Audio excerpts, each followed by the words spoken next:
It's hard to remember in this humidity that we were once miserably cold, but it's true. 7 months ago, we were all huddled together here in the throes of winter, and we were getting a bit creative in our thinking. And at that time, we passed out to you empty water bottles to fill with dimes as a fundraiser for the UU Meeting House. We told you that if each bottle was returned full of dimes, they would each contain $100. And that if all of our 100 members did this together, we would raise $10,000 for the Meeting House through loose change alone. We also reminded you that even if you didn't fill your bottle, each dime helped. And that even if alone, none of us can single-handedly save the world, we should not be discouraged. Because each small effort of generosity, kindness, witness, protest, caring, does change the world for those whose lives we touch with our efforts. So in honor of all of this, we all paraded forward with one dime to start the ball rolling on our Dimes in a Bottle fundraiser. And throughout the winter and spring and beginning of summer, we've been diligently adding dimes to our individual bottles and to our communal bottle in April's office. I'll confess that while I religiously saved each dime given to me in change at the market and hawkishly watched the pavement for stray dimes, my bottle is not full, but I enjoyed the effort. Each time I placed a dime in the bottle and heard that little clink as it joined the other dimes, I was proud of that small act of stewardship. And I am excited today to add my dimes to the larger collection in support of this special place, the Unitarian Universalist Meeting House of Provincetown. Thank you, Kathleen, for organizing this fundraiser.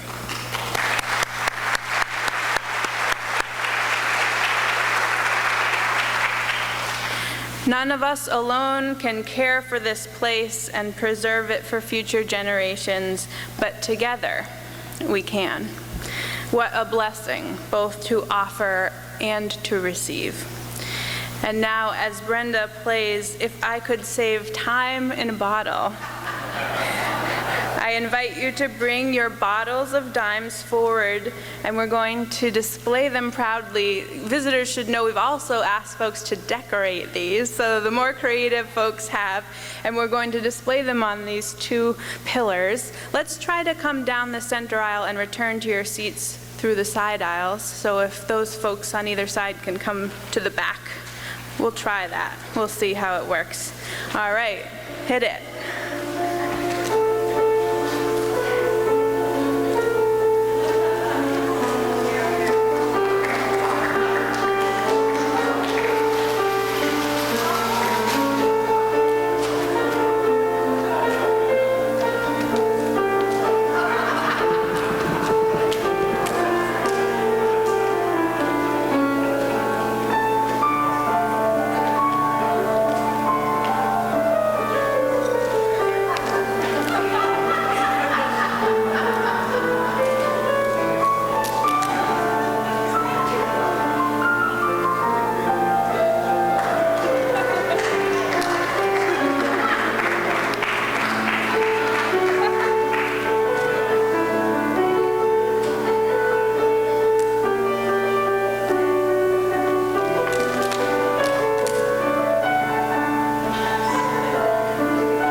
Wow.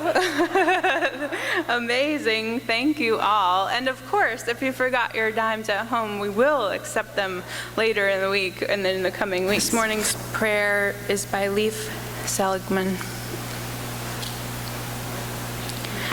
We pause in the stillness to rest for a moment, to quiet ourselves so that we can feel what stirs within us.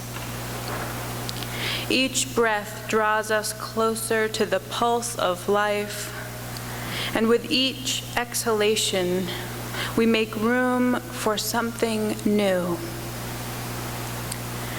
May we find in this gathering the comfort of those who care. May we encounter patience along our growing edges and compassion in our most tender spots. Here may we find the inspiration and encouragement we need to face our challenges and nurture ourselves. And in the presence of suffering across the globe, may we redouble our efforts to practice kindness where we are, with the hope that the light of our actions travels like the light of faraway stars. May our gestures of compassion and generosity seed possibility. May we walk humbly with one another, choosing reconciliation over resentment as we try to live right-sized. When life presses in and shifts us off balance, when pain assails us, when frustration mounts, may the rhythm of our breath steady us and bring us back to a place of gratitude. Amen. Reading this morning is a time for all ages, and there are some young people here today. I wonder if you'd be willing to come up to this front row. I have a great picture story for you, and you'll be able to see the pictures better from up here. And your families are welcome, and any young at heart folks are welcome to join me right here.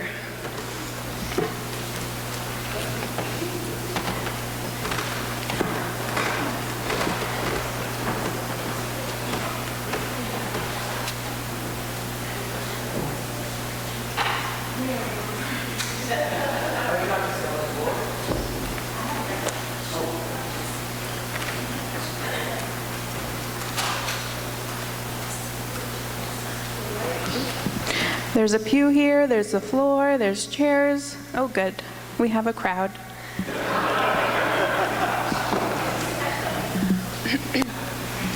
Can you see over there? Okay.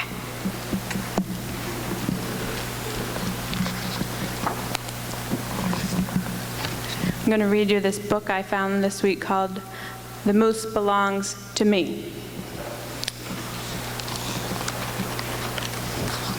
Oh, thank you. Wilfred owned a moose. He hadn't always owned a moose. The moose came to him a while ago, and he just knew that it was meant to be his. He thought he would call him Marcel. He began following Marcel, explaining the rules of how to be a good pet. Much of the time, it seemed as though the moose wasn't listening.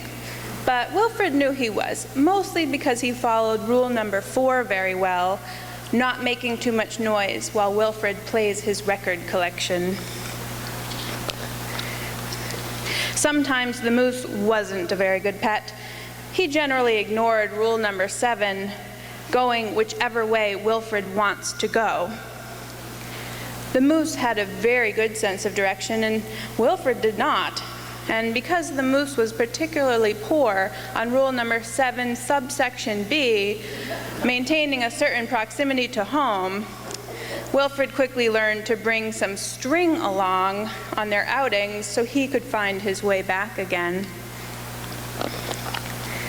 Sometimes the moose was an excellent pet. He had no trouble with rule number 11, providing shelter from the rain. Or rule number 16, knocking down things that are out of Wilfred's reach. And here he's knocking down some apples. One day, as Wilfred discussed their plans for the coming year on a particularly long walk, he made a terrible discovery.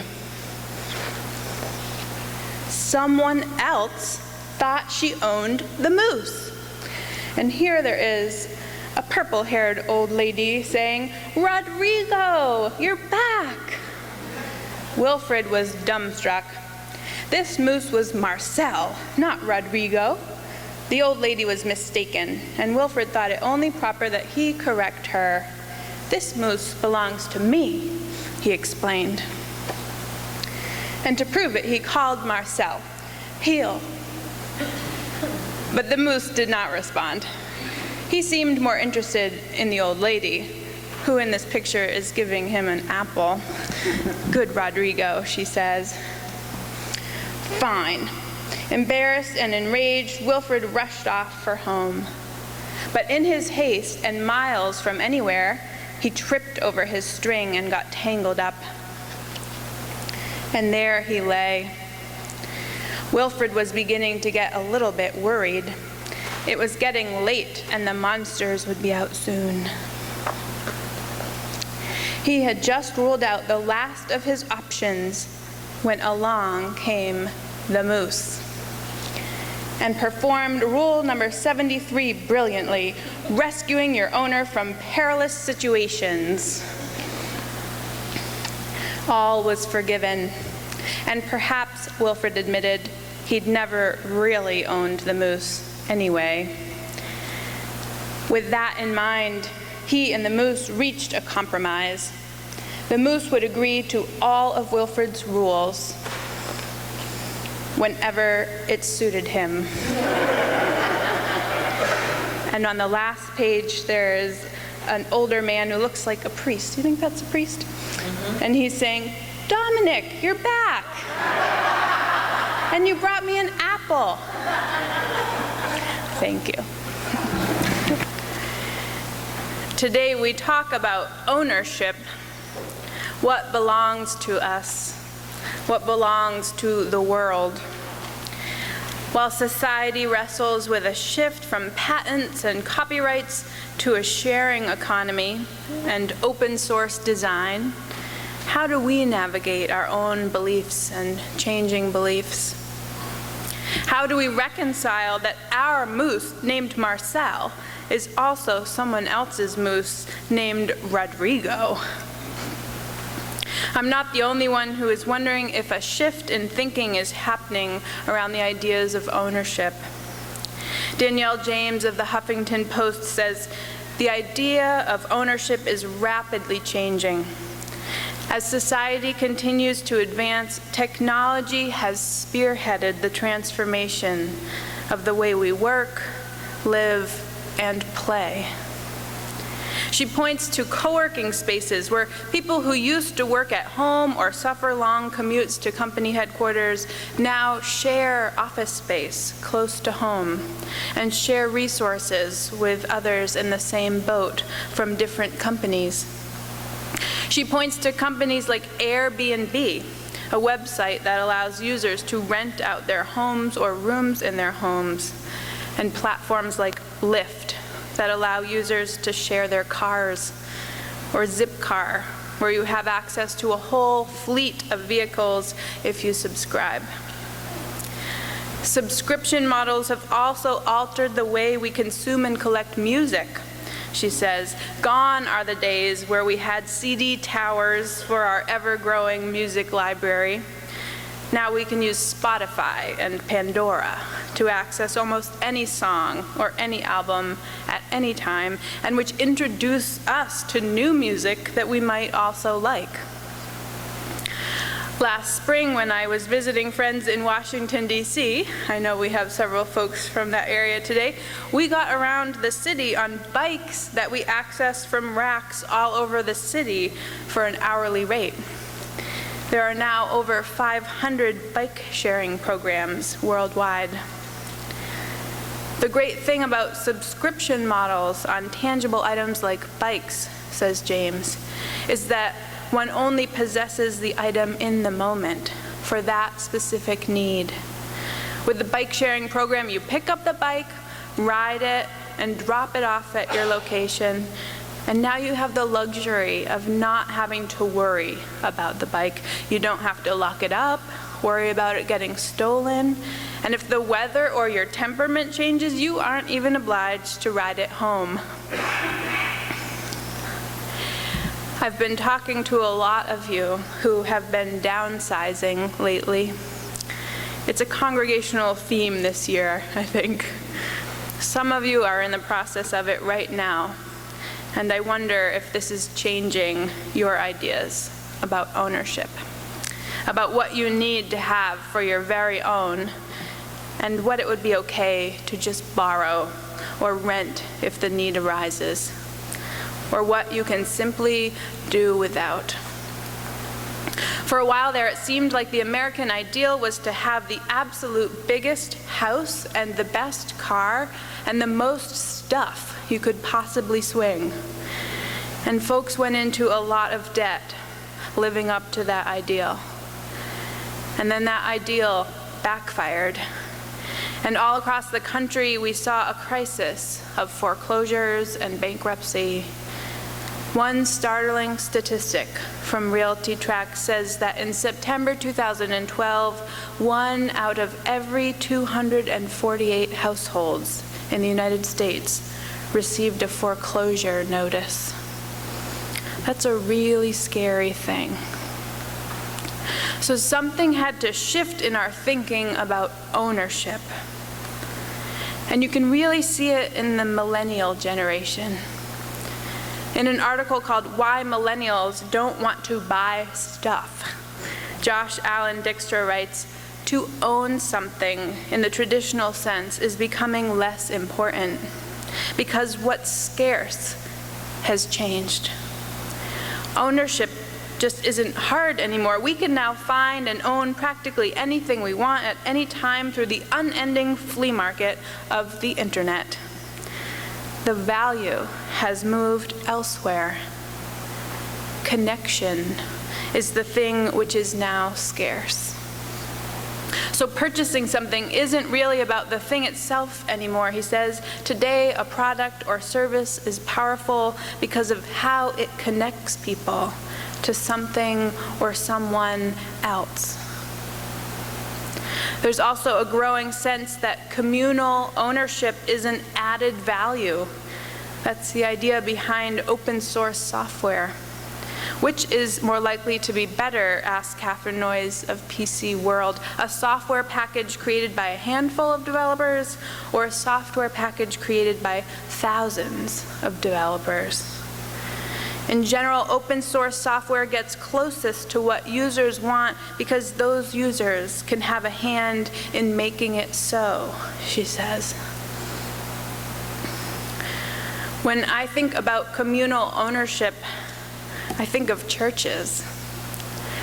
None of us have our names on the deed to this meeting house, but many of us feel a sense of ownership or stewardship of this building because it is important to us. We want to take care of it so that it is here for us when we need it, but also so that it will be here for others in the future. We go through efforts like collecting dimes and donating goods and services to our annual auction. We volunteer at bingo and other fundraisers. We tend to our beautiful gardens, organize the kitchen, and mow the lawn. Now, of course, some conflict can arise when 100 people feel a sense of ownership over one place. There are 100 different standards to live up to. And those 100 people have to be pretty flexible about their way of doing things. But it works, I think, because we value not just the building and the land, but the sense of connection that it fosters. A connection to each other, to those who came before us and those who will come after us. A connection to the holy and to spirit. So in a society where connection is becoming the scarce resource, our own pooling of resources is helping to keep connection to spirit and to community alive. So millennials, feel free to join us. We hope you do.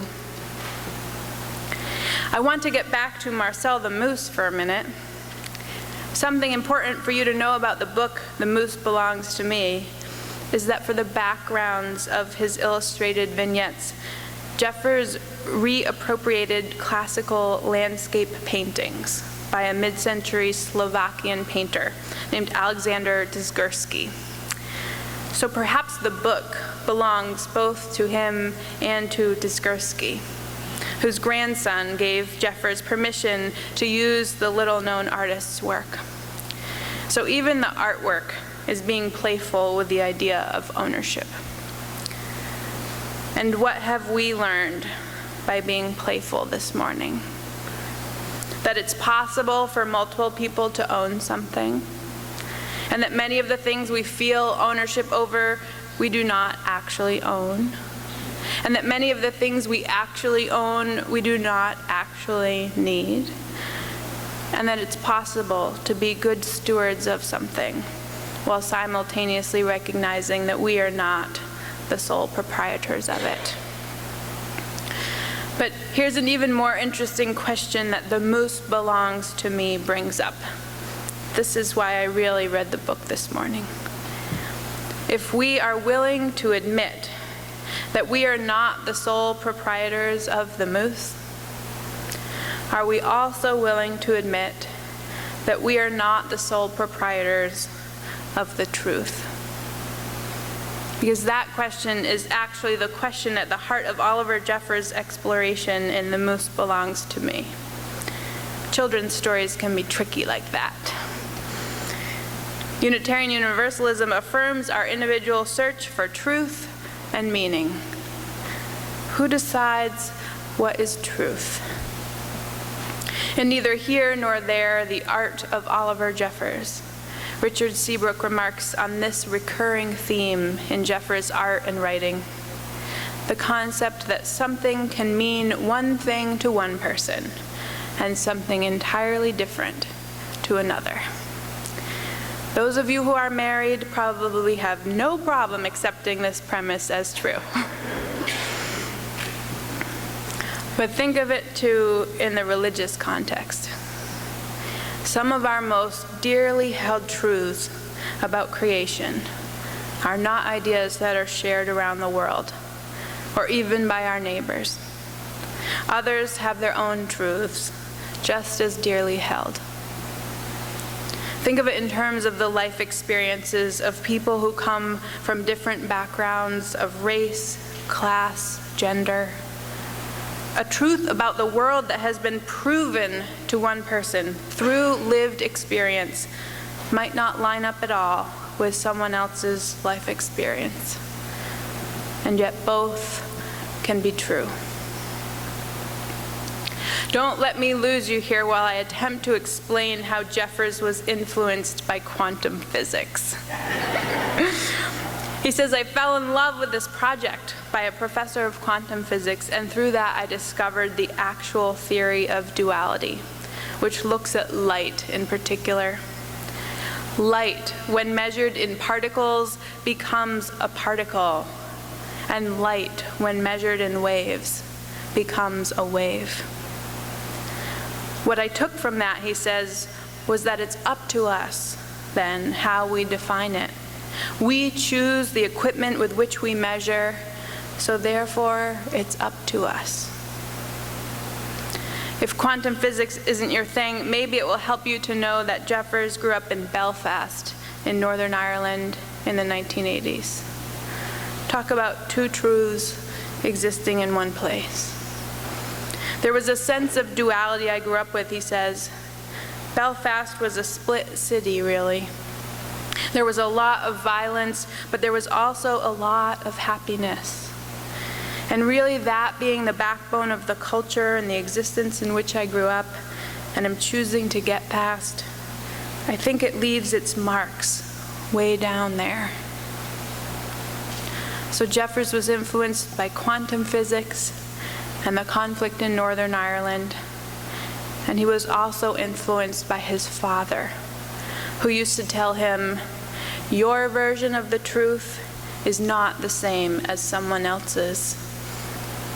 And his father's practical application of this theory was his advice to his son to always read more than one newspaper, because no one has a monopoly on the truth. So I invite you to go through the week holding lightly those things you think you need to own. Your physical possessions, yes, but also your assumptions, your judgments, your way of doing things your way, your truth even. And remember, we choose the equipment with which we measure. So therefore, it's up to us. Do we measure our lives by possessions or by connections? Amen, and blessed be.